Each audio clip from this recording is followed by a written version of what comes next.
கும்பகோணத்தில் சங்கரபாணி சுவாமி திருக்கோவிலில் பாலகோமலவள்ளி தாயார் ஹேமகசி மண்டபத்தில் 52 ஆண்டுகளுக்கு பிறகு மகா சம்ரோஷணம் நடைபெற்றது.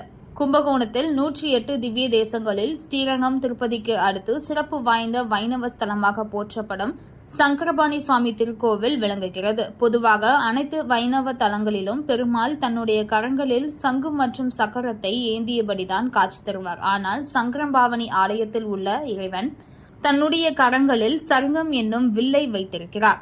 மூலஸ்தானத்தில் இருக்கும் மூலவர், உற்சவர் இருவருமே கையில் வில் வைத்திருப்பது சிறப்புக்குரிய அம்சமாகும். சரங்கம் என்ற வில்லை வைத்திருப்பதாலேயோ இத்தல இறைவன் சங்கரபாணி என்று அழைக்கப்படுகிறார்.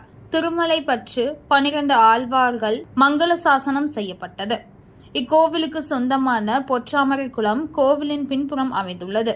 மகாமக குளத்தை அடுத்து பிரசித்தி பெற்ற குளமாக இது திகழ்கிறது. ஆண்டுதோறும் மாசி மாதத்தில் சங்கரபாணி கோவில் தெப்ப உற்சவம் விமர்சையாக நடைபெறும்.